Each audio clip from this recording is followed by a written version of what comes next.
Welcome to Subramani. One very important thing that the middle class has to learn to do is to respect failures. Every one of us meets failures in life, right? At some stage, some the share that you bought didn't go up well. The private equity fund in which you put money didn't do too well. The company in which you invested did badly. Your fund manager connived with somebody and cheated you. All these things are small failures. Hopefully, you'll do the right things far greater than the number of wrong things. But if you don't encourage your children to fail, chances are they will find life very difficult. So, when recruiting, I would rather look at a kid who has failed sometime in life to see whether and how that kid has been able to come back and redo his life or her life.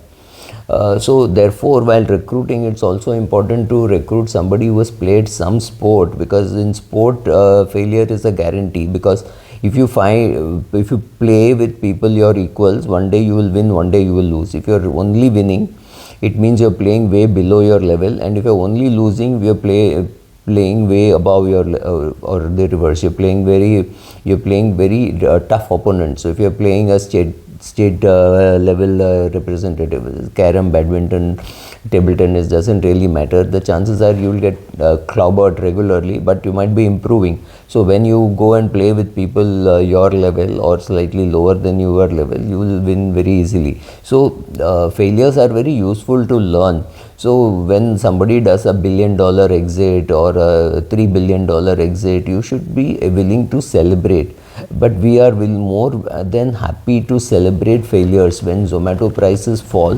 Zomato share prices, I'm not even getting into whether 130 was the right price, 160 was the right price, or 41 was the right price, like what Mr. Ashwath Damodaran said. I'm not getting into that, but the glee in people saying, I knew this would fail. Look, every entrepreneur tries to solve some big problem in the world. Is it a big problem, small problem? Is there a solution? Somebody is willing to pay, right? So there is a food item available near my house for 50 rupees, whereas if I buy it through Zomato, it is 110 rupees. There is a market which is willing to buy. I myself, if I am preparing to go out somewhere and I need to eat quickly and go and there's nobody at home, I would happily call up and pick up that food item, because while getting ready, I will have that food item delivered, I will eat and I will be able to leave. If I have to go there and stand or sit and order, that would take more time. So for women especially, the need to dress up and go out, they have to be far more presentable than guys.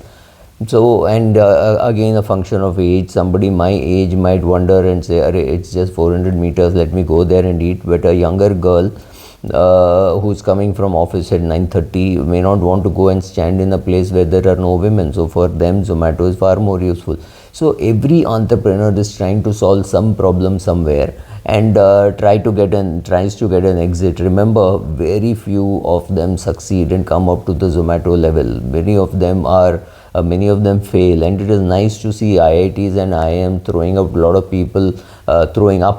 people who are getting into the entrepreneurial mode. This is good for the country, good for the economy, good for the government, right? Good for everybody.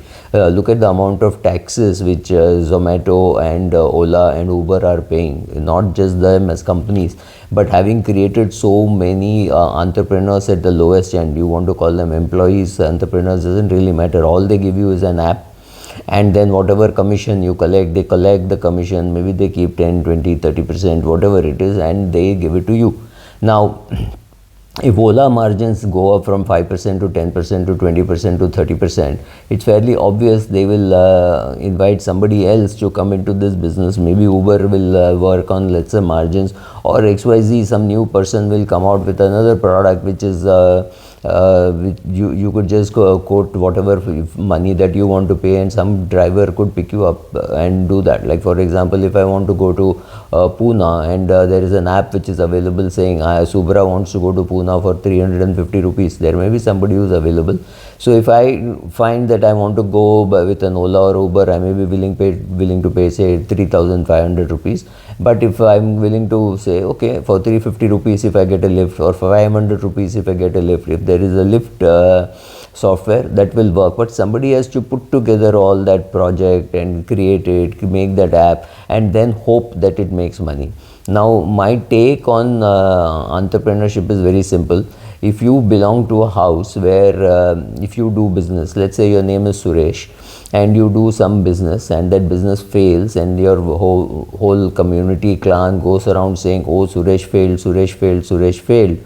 That's very different from another community where they say, oh, there was this, yeah, I remember my son had started this cloth business that didn't do well, now he's doing paper business, or something like that. A family which is more accepting of failure and saying, yeah, failure will happen, so one business failed, so they look at it as business failing, whereas in this family they're looking at it as Suresh failing. There's a big difference. So depending on your family, you decide to take it up, but as a society, it is high time we recognize that we need entrepreneurs.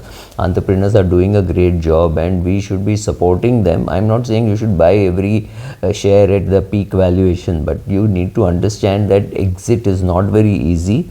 So if an entrepreneur is getting an exit by being able to sell, like Thyrocare, the entrepreneur got an exit. What the buyer will do, it is the buyer's issue, right? How much he can grow it and justify the price, that is completely up to the buyer. So there is a network today in India which allows you very high-end late round funding and an IPO atmosphere which allows you to go public, do an OFS, do an IPO, whatever.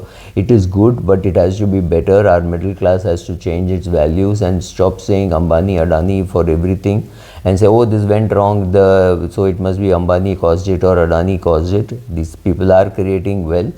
Join them, don't join them, but all these people who criticize will, I think, happily join them. And well, I'm a shareholder in Ambani. I don't have much shares in Adani, but I have mutual funds which I have invested in Adani. So yes, directly, indirectly, I own both of them. So that's my disclosure. Thank you.